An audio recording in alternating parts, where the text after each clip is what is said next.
Hello students, you are with Bindu Chaudhary and we are continuing our chapter 6. The name of the chapter is Weavers, Iron Smelters and Factory Owners. Today we are covering its third part. But what happened in the previous ones? We talked about the weavers and how the uprising of the cotton textile market was there in India, but after some time our Indian mills became declined. Why? Because the import of the textiles. That's why Mahatma Gandhi boycott the foreign clothes and this movement came into existence. And what happened to iron smelters? We had some discussions about this, is also about the sword of Tipu Sultan, about the woods steel, how the European scientists came here and studied about this woods steel, how this steel market was so much high on that time, but after some time what happened? The British rulers import iron and steel from England and again we lost our Indian market. Again the steel and iron industries came into declining. So what happened? They raised again or not? What happened to our iron and steel markets? Let's discuss here. Abandoned furnaces in village. See, but iron smelting in India was extremely common till the end of the 19th century. It's okay, the declining was there on that time, but the iron smelting in India was common up to the 19th century's end, especially in Bihar and the parts of central India. In particular, every district had smelters that used local deposits of ore to produce iron, which was widely used. So the main reasons were Bihar and the central India, where the ore to produce these industries and where these smelters plants was there. So these manufacturer of implements and tools of daily use. अभी तक हम क्या देखते हैं बच्चों कि बिहार और central part में काम चल रहा था और ज़्यादातर जो हमारे डेली यूज़ के जो टूल्स हैं they were prepared in those smelter plants. The furnaces were most often built of clay and sun dried bricks. Furnaces किससे बनती थी बच्चों? फर्नेसेस बनती थी क्ले से, एक अलग ही तरह की जो चिकनी सी मिट्टी होती है उससे, प्लस सन ड्राइड ब्रिक्स, जो सन के द्वारा सुखा के जो ईंटें बनाई जाती थी, उन ईंटों के द्वारा फर्नेसेस बनाई जाती थी. The smelting was done by man while women worked the bellows pumping air that kept the charcoal burning. So the division was there on that time. The work of men was to smelt and the work of women were to work the bellows pumping air and the main purpose of the charcoal burning. Charcoal जलता रहे, charcoal जलता रहे, इसके लिए जो women's हैं वो pumping करती थी, एयर की पंपिंग करती थी, प्लस वो वहाँ पे नीचे की तरफ खदानों में काम करती थी. See this one is the picture of iron smelters of पलामऊ Bihar. Bihar का हम बात करते हैं तो वहाँ पे ये देखिए, ये इस तरह से एक पिक्चर आयरन स्मेल्टर की शो हो रही है. This one is the picture of a village in central India where the Agaris, a common community of iron smelters, lived. We talked in the chapter 4th about the tribes people. So on that chapter we had discussed about the various tribes worked in the iron and steel industry. Same here, this was the picture of the Agaris, one of the tribes of that time, a community which only works for the iron smelters and they got their livelihood from this one. So see here what happened on that time. One reason was the new forest laws that you have read about in our chapter 4th. See what happened, different laws imposed in the forest and the tribes were not allowed to enter in the forest. Why? Because the timber was there. बहुत ज़्यादा timber हो चुका था, timber market में timber को ले जाने के लिए they needs labor. So again they imposed that it's okay. Some of the tribes left in that forest and they had given some patches of land for the cultivation purpose, and instead of that work they labor for the timber to take that one from the forest to the public place. So we had already discussed about the new forest laws, why the tribes left, why the tribes situated from one place to another, especially for the purpose of the iron and steel industries labor when we are talking.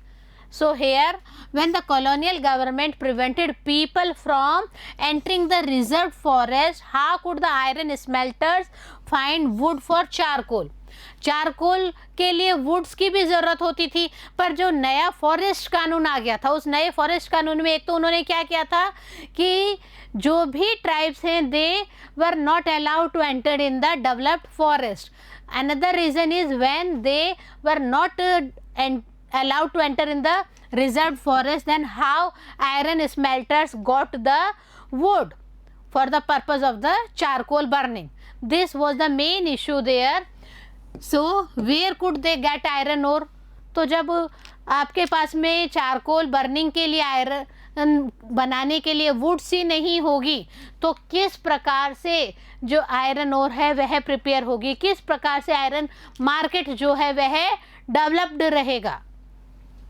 In some areas the government did grant access to the forest, but they also needed some help from the side of the tribe. So for some areas government granted the access for the forest, but when we are talking about the iron smelters had to pay a very high tax to the forest department for every furnace they used. See the declining of the market here. This forest department needs a high rate of taxes from the iron smelters. This reduced their income. जब बहुत ज़्यादा taxes हो जाएंगे, उन taxes की वजह से क्या होगा, जो रेट एक्चुअल में आनी थी वो नहीं आ पाएगी. और हुआ क्या, ये मेन रीज़न हो गया कि जो आयरन मार्केट है वह रिड्यूस होने लगा, because their income also reduced for this purpose. See again the rise up of the iron and steel industries. Iron and steel factories come up again in India. The year was 1904. In the hot month of April, what happened, we are discussing about the scenario of that time of the 1904. कौन ऐसे व्यक्ति थे जो वहाँ पे जंगलों में घूम रहे थे, कौन ऐसे व्यक्ति थे जो वहाँ पे गांवों में घूम रहे थे. See here, in the hot month of April, Charles Weld, an American geologist, and Dorabji Tata, the eldest son of Jamsetji Tata. हम दो व्यक्तियों की यहाँ पे बात कर रहे हैं बच्चों. The first one was Charles Weld. Charles Weld was an American geologist, and the second one is Dorabji Tata, the eldest son of Jamsetji Tata. आपने Tata iron and steel industries का नाम सुना हुआ है बच्चों. So here these Dorabji and Charles Weld were travelling in Chhattisgarh in search of iron ore deposits. Chhattisgarh के एक एक जगह पे इन लोगों ने आयरन ओर डिपॉजिट्स के लिए, उनको ढूंढने के लिए चक्कर लगाने शुरू कर दिए. They had spent many months on a costly venture looking for sources of good iron ore to set up a modern iron and steel plant in India. एक ही दिन में कोई चीज़ इमारत नहीं बन जाती है, उसके पीछे बहुत ज़्यादा मेहनत करनी पड़ती है. Same here students, what happened, Jamsetji Tata के बेटे दोराबजी टाटा और जियोलॉजिस्ट, अमेरिकन के जो जियोलॉजिस्ट हैं, उन लोगों ने कई महीनों तक सर्च आउट किया for the purpose of the good iron ore to set up a modern iron and steel plant in India, and the results came. Weld and Dorabji came upon a small village and found a group of men and women carrying basket loads of iron ore. जब बहुत ही आश्चर्य हुआ American weld को और दोराबजी टाटा को, so what happened on that time, they found a group of man and women carrying basket loads of iron ore. Iron के जो ores हैं उनके बास्केट्स ले लेके आदमी और औरतें जो हैं वो जा रहे थे. These people were the अगारीज. और ये कौन सी ट्राइब वहाँ पे काम कर रही थी बच्चों? अगारीज ट्राइब्स वहाँ पे ये काम कर रही थी. Rajhara hills had one of the finest ores in the world. और हम क्या देखते हैं, on that time after the searching out of the best ore, Rajhara hills had one of the finest ores in the world, but there was a great problem for the smelting of these plants. See, the region was dry and water necessary for running the factory was not to be found nearby. किसी भी चीज़ को going on करने के लिए क्या चाहिए बच्चों?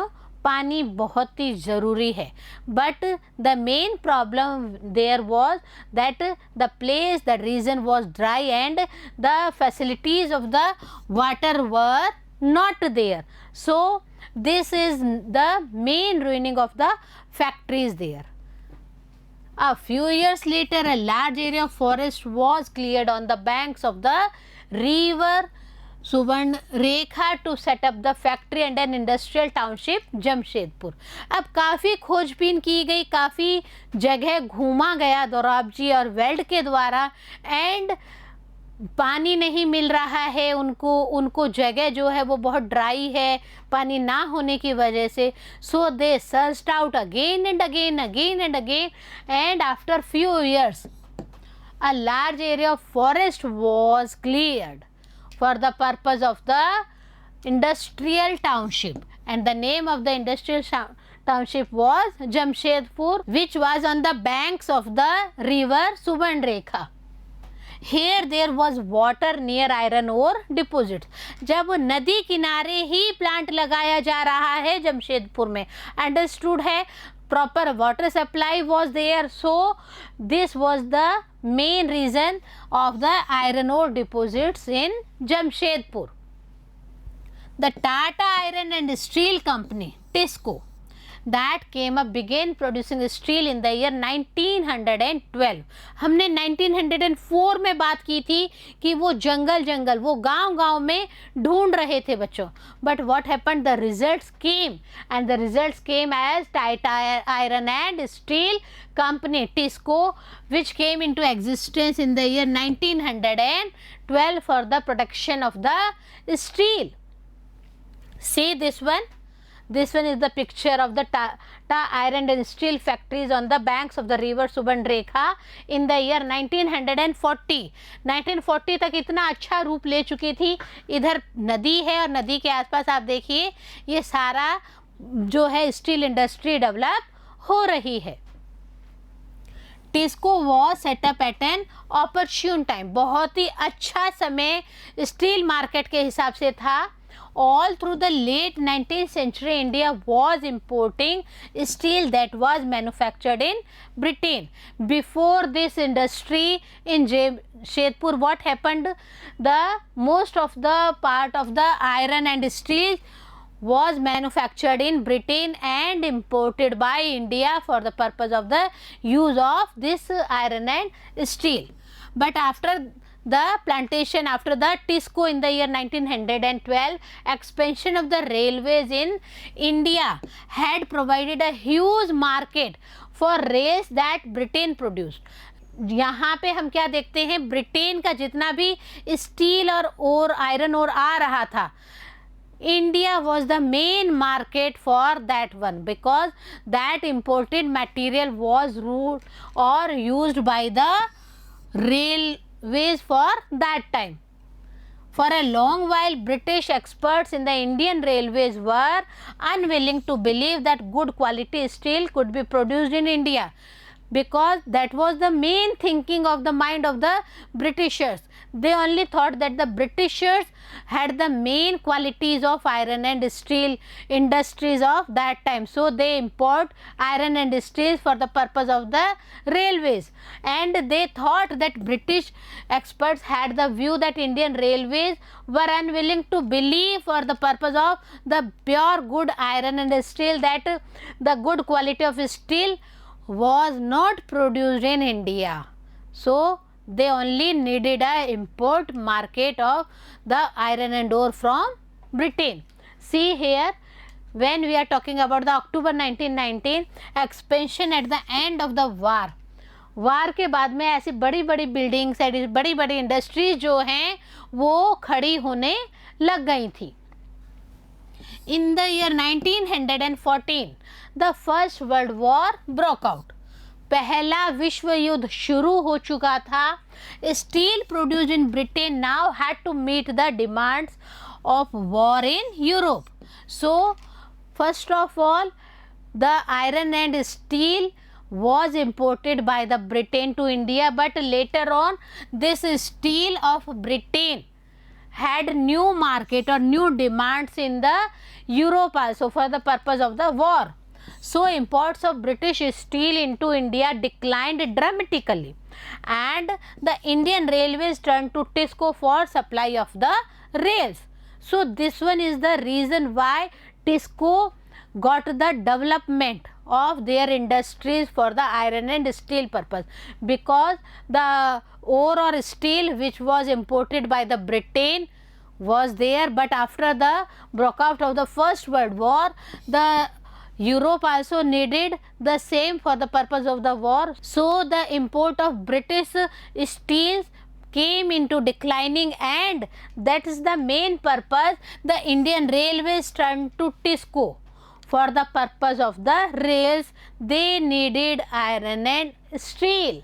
So as the war dragged on for several years, TISCO had to produce shells and carriageways for the war. अब यहाँ पे सबसे पहले तो रेल्स के लिए टिस्को ने अपना माल सप्लाई करना शुरू किया बच्चों. रीज़न था first world war was broke out and the steel of Britain, firstly we took that, we imported that, but later on after world war that was used by European people. So here the main purpose of the first one, use of TISCO by the railways started, and after that TISCO produced the shells and carriage ways for the purpose of the war also. War के लिए, युद्ध जो चल रहा था उसके लिए भी टिस्को ने सप्लाई करना शुरू कर दिया था. By 1919, the colonial government was buying 90% of the steel manufactured by TISCO. See, कितना अच्छा रोजअप हो रहा था, राइजन हो रहा था. 1919 तक पहुंचते पहुंचते क्या हो रहा है, जो कॉलोनियल गवर्नमेंट है 90% material, 90% steel manufactured by TISCO was buying by the colonial government. बहुत अच्छा टिस्को ने अपना इम्प्रूवमेंट कर लिया था और बहुत अच्छा इनके द्वारा जो मटेरियल है वह सप्लाई किया जाने लगा था. Over time TISCO became the biggest steel industries with in the British Empire. When we are talking about the rising of the steel industries, this is TISCO became the very highest steel industry, and on that time when we are talking about the British Empire, British Empire में एक अलग ही नाम TISCO का हो गया था. This happened during the First World War and after, not only in the running period of the First World War, but after that also the TISCO industries came in a very powerful position. As the nationalist movement developed and the industrial class became stronger, the demand for government protection became louder. अब होता क्या है कि जैसे जैसे national movement develop हो रहा था, राष्ट्रीय आंदोलन चल रहा था, जैसे जैसे इंडस्ट्रियल क्लास स्ट्रांग होती जा रही थी, the demand for government protection was also needed on that time and they became louder for the protection by the government. Struggling to retain its control over India, the British government had to concede many of these demands in the last decades of colonial rule. हम क्या देखते हैं, बहुत ही ज़्यादा struggle हो रहा है सिर्फ इसलिए कि its control over India. The British government had to concede many of these demands. अलग अलग टाइम में जो उनकी डिमांड होती जा रही थी इंडस्ट्रियलिस्ट की, उस डिमांड को ब्रिटिश एम्पायर में दबाने का भी काम किया गया था. These British government had to consider many of these demands in the last decades of the colonial. कुछ को मान लिया गया, कुछ को नहीं माना गया. बट हम क्या देखते हैं, एक बहुत ही कमिंग अप हो चुका था आयरन एंड स्टील इंडस्ट्रीज़ में. This is the main reason why iron and steel industries came into existence in a very good position. हम टिस्को की बात करते हैं, हम जमशेदजी टाटा की बात करते हैं बच्चों, तो हम बात करते हैं कि कैसे उनके जो गट्स हैं वो उनके बच्चों में भी आए थे. And see the progress of India, the progress of the Indian peoples on that time. We will continue our portion in next part, so stay with us and stay tuned.